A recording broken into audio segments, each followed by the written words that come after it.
महीनों से मौत को चकमा देते देते वे आखिरकार उस स्वर्ण भूमि पर पहुंच ही गए थे।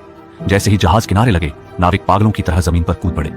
कुछ घुटनों के बल गिरे, कुछ ने रेत को चूम लिया, कुछ रोते हुए आसमान की तरफ हाथ जोड़कर भगवान का शुक्रिया अदा करने लगे। यह सिर्फ एक समुद्री यात्रा की जीत नहीं थी, यह यूरोप के उस सदियों पुराने खौफ पर जीत थी। लेकिन जब वास्को दा गामा ने कालीकट के बाजार में कदम रखा तो उसके होश फाख्ता हो गए। उसने सोचा था कि वह किसी पिछड़ी जगह पर आया है, लेकिन कालीकट तो उस समय का महान स्वर्ण नगरी लग रहा था। बंदरगाह पर दर्जनों देशों के व्यापारी मौजूद थे। सोने जैसी चमक वाले मसाले बोरियों में खुले पड़े थे। रेशम के कपड़े, बेशकीमती रत्न और मसालों के पहाड़ देखकर उसे समझ आ गया कि जिस भारत को वह खोजने का घमंड कर रहा था, वह भारत तो पहले से ही दुनिया के व्यापार का सरताज बना बैठा था। फिर बारी आई वहां के राजा जामोरिन से मुलाकात की।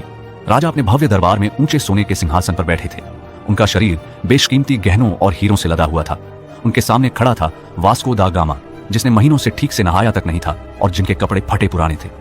वास्को ने अकड़ते हुए राजा को अपना उपहार पेश किया, कुछ सस्ती लकड़ियां, ऊनी टोपियां, पीतल के बर्तन और शहद।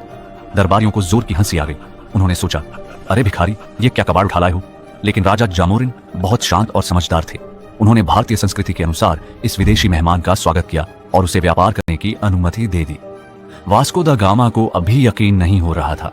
जिस चीज के लिए यूरोप वाले सालों से तरस रहे थे, वह भारत ने उन्हें बिना किसी लड़ाई के दे दी। लेकिन उसकी आंखों में अब एक अलग चमक आ चुकी थी।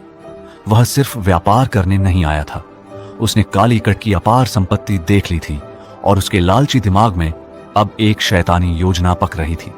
उसने कालीकट में कुछ महीने बिताए, वहां का चप्पा चप्पा छान मारा, फिर अपनी बची खुची कौड़ियों से जहाजों को मसालों से भर लिया। काली मिर्च, लौंग, दालचीनी, सब कुछ जहाजों की लकड़ी तक महकने लगा। एक भारतीय जहाज भी साथ ले लिया ताकि ज्यादा माल ले जाया जा सके। वापसी का सफर भी कम खौफनाक नहीं था। फिर बीमारियां और तूफान आए, लेकिन इस बार उनके जहाजों के निचले हिस्से में करोड़ों का खजाना भरा हुआ था। जब वास्को दा गामा का बचा खुचा बेड़ा लिस्बन बंदरगाह पर वापस लौटा तो नजारा देखने लायक था। जो लोग उसे रोते हुए विदा कर रहे थे, अब उसकी आरती उतारने को तैयार थे। राजा मैनुअल प्रथम खुशी से नाचने लगा, लेकिन असली भूचाल तब आया जब वास्को ने माल बाजार में उतारा। इस एक खेप से सारा खर्च काटने के बाद भी उसे 64 गुना से भी ज्यादा शुद्ध मुनाफा हुआ। पूरे यूरोप में हल्ला मच गया। भारत मिल गया रे, मसालों का कुबेर का खजाना मिल गया। स्पेन, फ्रांस, हॉलैंड और ब्रिटेन सबके राजाओं की नींद उड़ गई। देखते ही देखते यूरोप के हर देश ने अपने जहाज समंदर में उतार दिए। सब एक ही रट लगाए हुए थे, चलो भारत, चलो भारत।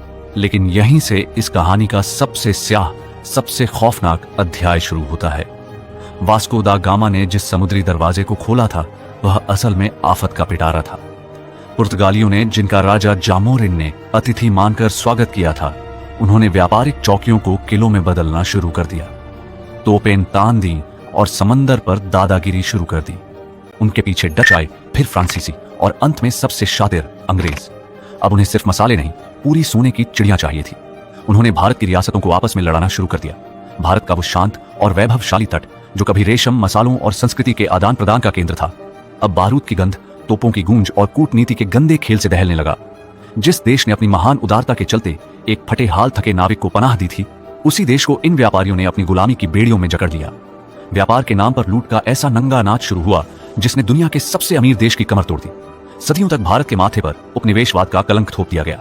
लेकिन क्या भारत सिर्फ एक जमीन का टुकड़ा था जिसे कोई भी नाविक आकर खोज ले और कोई भी राजा आकर जीत ले? नहीं, भारत एक विचार है, एक अजेय और अमर आत्मा है। सदियों की गुलामी, अकल्पनीय शोषण और घोर अंधकार के बावजूद इस आत्मा की आग को कुचला नहीं जा सका। वास्को दा गामा ने भले ही 1498 में भारत की जमीन तक पहुंचने का रास्ता खोजा था, लेकिन दुनिया ने असली भारत को तब जाना जब 15 अगस्त 1947 को इस देश ने अपनी छाती पर रखी गुलामी की बेड़ियों को एक झटके में तोड़कर फेंक दिया। जब लाल किले की प्राचीर से आसमान में तिरंगा शान से लहराया, तो दुनिया को यह परम सत्य समझ में आ गया कि भारत को कोई खोज नहीं सकता। यह वो सनातन सत्य है जो हमेशा से था, है और अनंत काल तक रहेगा। और इस तरह मसालों की एक हल्की सी खुशबू से शुरू हुई एक खौफनाक समुद्री यात्रा ने दुनिया को उसका सबसे बड़ा सबक सिखा दिया। आप सोने की चिड़िया को कुछ वक्त के लिए पिंजरे में कैद कर सकते हैं, लेकिन उसकी उड़ान को हमेशा के लिए कोई नहीं रोक सकता।